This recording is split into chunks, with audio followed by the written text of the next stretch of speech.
सभी को प्रेम भरा जय श्री कृष्ण। कामदा एकादशी व्रत जो सभी कामनाओं को पूर्ण कर दे, ऐसा व्रत जिन दंपतियों के घर में अभी तक संतान नहीं हुई, कामदा एकादशी का व्रत करने से उत्तम संतान की प्राप्ति हो जाती है।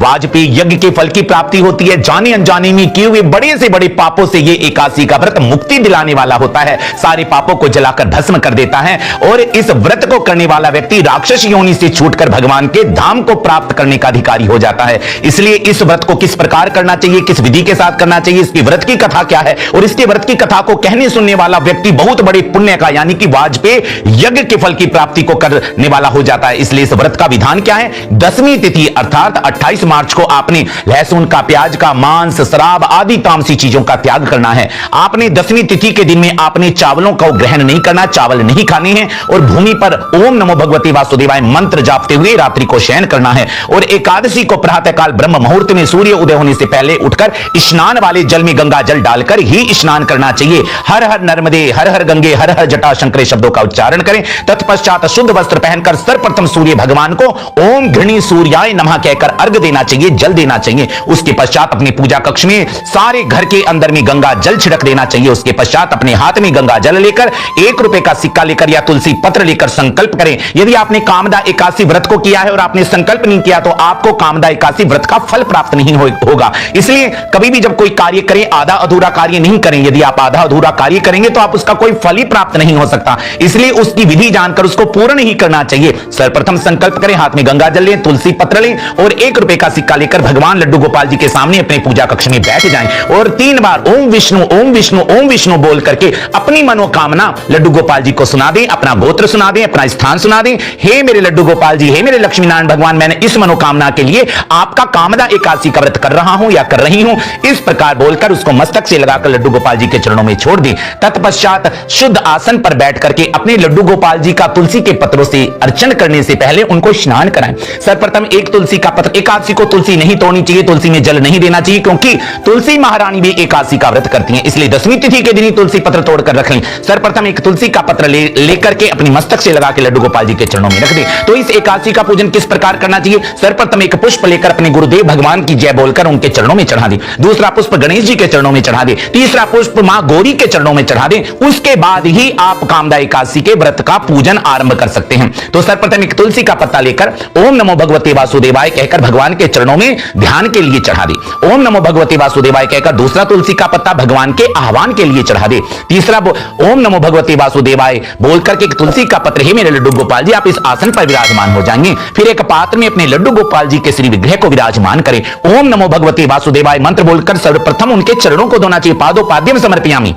उसके बाद में ओम नमो भगवते वासुदेवाय मंत्र बोलकर उनको अर्घ देना चाहिए। जैसे आप सूर्य को अर्घ देते हैं इस प्रकार लड्डू गोपाल जी को अर्घ दें। उसके बाद में उनके मुख के पास में आचमनी से 1 चम्मच से जल छोड़ दें। उसके बाद में अपने लड्डू गोपाल जी को शंख के साथ ओम नमो भगवते वासुदेवाय मंत्र बोलते हुए स्नान कराएं, पंचामृत से स्नान कराएं। फिर शुद्ध जल से स्नान कराने के बाद में पीले ही वस्त्र धारण कराएं। सुंदर श्रृंगार करके उनका 11 तुलसी के पत्र, पीला चंदन लगाकर और अपनी मनोकामना बोलकर उनके चरणों में चढ़ा दें। पीले पुष्प चढ़ा दें और फिर लड्डू गोपाल जी के सामने प्रसाद नैवेद्य, मिश्री हो, माखन हो, पेड़े का प्रसाद और पीले केले के जो फल हैं, कच्चे ना हो, पीले केले के फलों को एक पात्र में रखकर उनके छिलके निकाल करके उनको अलग अलग भागों में विभक्त कर लड्डू गोपाल जी के सामने तुलसी पत्र डालकर केले के फल का भोग अवश्य लगाना चाहिए। जो दंपति संतान, उत्तम संतान की प्राप्ति चाहते हैं, संतान की, पुत्र की कामना रखते हैं, वो लड्डू गोपाल जी को केले के फल को छील करके उसमें तुलसी पत्र डालकर भोग लगाएं। उसके पश्चात में भगवान के सम्मुख एक अखंड दीपक प्रज्वलित करें जो एकादशी से लेकर द्वादशी तक जगता रहे। उसके पश्चात में आप भगवान की इस व्रत कथा को सुने।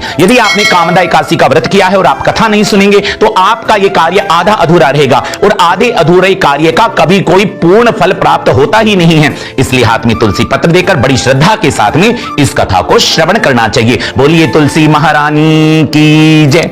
यहां पर भगवान श्री कृष्ण युधिष्ठिर को बता रहे हैं कि चैत्र मास के शुक्ल पक्ष की जो एकादशी है वो कामदा एकादशी है। हे युधिष्ठिर, ये कामदा एकादशी सारी मनोकामनाओं को पूर्ण करने वाली है और इस कामदा एकादशी का जो वर्णन है वो वाहरा पुराण में आता है। इसलिए इसका बहुत सुंदर वर्णन सुना रहे हैं भगवान श्री कृष्ण युधिष्ठिर को कि इसी प्रकार का प्रश्न महाराजा दिलीप ने अपने गुरुदेव गुरु वशिष्ठ से किया था, जो उन्होंने उत्तर दिया वो मैं आपको बताता हूं। इसी प्रकार भगवान श्री कृष्ण युधिष्ठिर को बता रहे हैं कि कामदा एकादशी का व्रत सारी मनोकामनाओं को पूर्ण कर देने वाला होता है। जिन दंपतियों के घर में संतान नहीं है और वो संतान की कामना चाहते हैं तो इसका व्रत करने से उनको उत्तम संतान की प्राप्ति होती है। जाने अनजाने में कि वे सारे पाप जलकर भस्म हो जाते हैं, राक्षस की, प्रेत की, पिशाच की योनि छूट जाती है, ब्रह्म हत्या से वो मुक्त हो जाता है और सभी प्रकार के सुखों को भोग कर अंत में वो वैकुंठ का धाम में रहने का अधिकारी हो जाता है। इस प्रकार एक बहुत प्राचीन काल में पुंडरीक नाम का राजा राज्य करता था और उसकी सभा में एक ललित नाम का गंधर्व गान कर रहा था। उसी समय उसका मंत्री करकोट नाम का नाग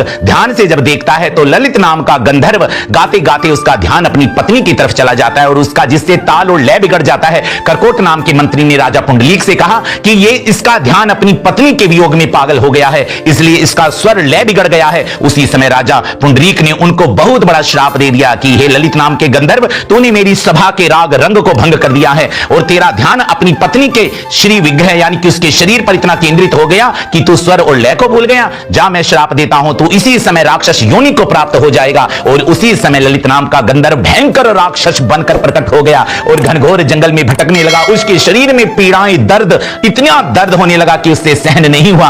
और उस समय उसकी पत्नी ललिता को जब पता चला कि मेरे पति ललित को राजा ने श्राप देकर राक्षस योनि में भेज दिया है, तो वो अपने पति के पीछे पीछे वन में भटकने लगी और विंध्याचल पर्वत पर श्रृंगी मुनि के चरणों में चली गई। श्रृंगी ऋषि के चरणों में प्रणाम किया, हे महात्मन, हे मुनि श्रेष्ठ, मेरे पति राजा पुंडरीक के श्राप की वजह से राक्षस योनि को भोग रहे हैं, उनका कष्ट किस प्रकार दूर होगा और मेरी मनोकामना किस प्रकार पूर्ण होगी कि मेरे पति पुनः मुझको प्राप्त हो जाएं। और उस समय वहां पर श्रृंगी ऋषि ने बताया कि हे ललिते, तुम यदि अपने मनोकामनाओं को पूर्ण करवाना चाहती हो और अपने पति से पुनः मिलना चाहती हो और उस राक्षस की योनि से उनको मुक्त करना चाहती हो तो तुम्हें चैत्र मास के शुक्ल पक्ष की कामदा एकादशी का व्रत करना होगा। संपूर्ण नियम के साथ, संपूर्ण श्रद्धा के साथ, सच्ची निष्ठा के साथ में यदि आपने कामदा एकादशी का व्रत किया और व्रत के साथ साथ यदि तुमने कामदा एकादशी व्रत की कथा को सुन लिया तो उस पुण्य के प्रभाव से तुम्हारे पति की राक्षस योनि छूट जाएगी। चैत्र का महीना आया, शुक्ल पक्ष आया, कामदा एकादशी का शुभ पुण्य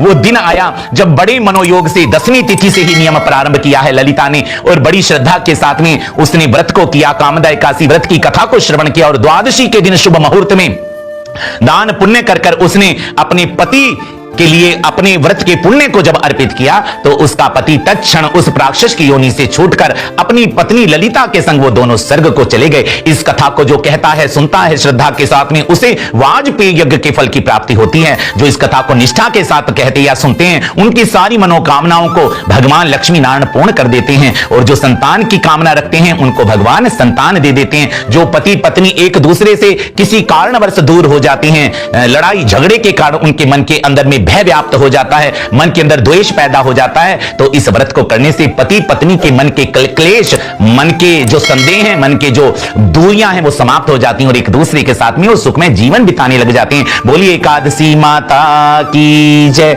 इस भाव के साथ में ये कथा को सुने, तुलसी पत्र लड्डू गोपाल जी के चरणों में चढ़ा दे। उसके पश्चात में लड्डू गोपाल जी की बड़ी श्रद्धा से आरती करें। ब्रह्मचर्य का पालन 10वीं को करें, एकादशी को करें, द्वादशी को भी ब्रह्मचर्य का पालन करें। तीनों चिंतामसी चीजों का त्याग करें, क्रोध ना करें और बुरा दृश्य आंखों से ना देखे, बुरा कानों से ना सुने, बुरा वाणी से ना कहें। इन बातों का ध्यान रखते हुए संध्या के समय तुलसी जी की 11 परिक्रमा करें। तुलसी का दीपक दीप दान के रूप में समर्पित करें। ओम नमो भगवते वासुदेवाय मंत्र का 108 बार जाप करें और रात्रि को संभव हो सके तो जागरण करें। अगर सामर्थ्य नहीं है तो ओम नमो भगवते वासुदेवाय मंत्र का जाप करते करते करते करते शयन करें और द्वादशी में सुबह प्रातः काल सूर्योदय होने से पहले उठकर स्नान कर कर चावल लेकर, काली उड़द की दाल लेकर, नमक लेकर, थोड़ा सा घी लेकर, हाथ में जल लेकर ओम विष्णु कह करके उस सामग्री को चारों तरफ घुमा करके मस्तक से लगाकर या तो लक्ष्मी नारायण भगवान के मंदिर, राधा कृष्ण भगवान जी के मंदिर, सीताराम भगवान जी के मंदिर या नरसिंह भगवान के मंदिर में भेज दें या किसी सुयोग्य ब्राह्मण को या किसी गरीब को दान के रूप में समर्पित कर दें। जब आप दान दे रहे हैं इस दान के साथ में दक्षिणा अवश्य देनी चाहिए जितनी आपकी सामर्थ्य है। यदि आप दक्षिणा दान के साथ नहीं देते वो दान आपको नहीं लगता है।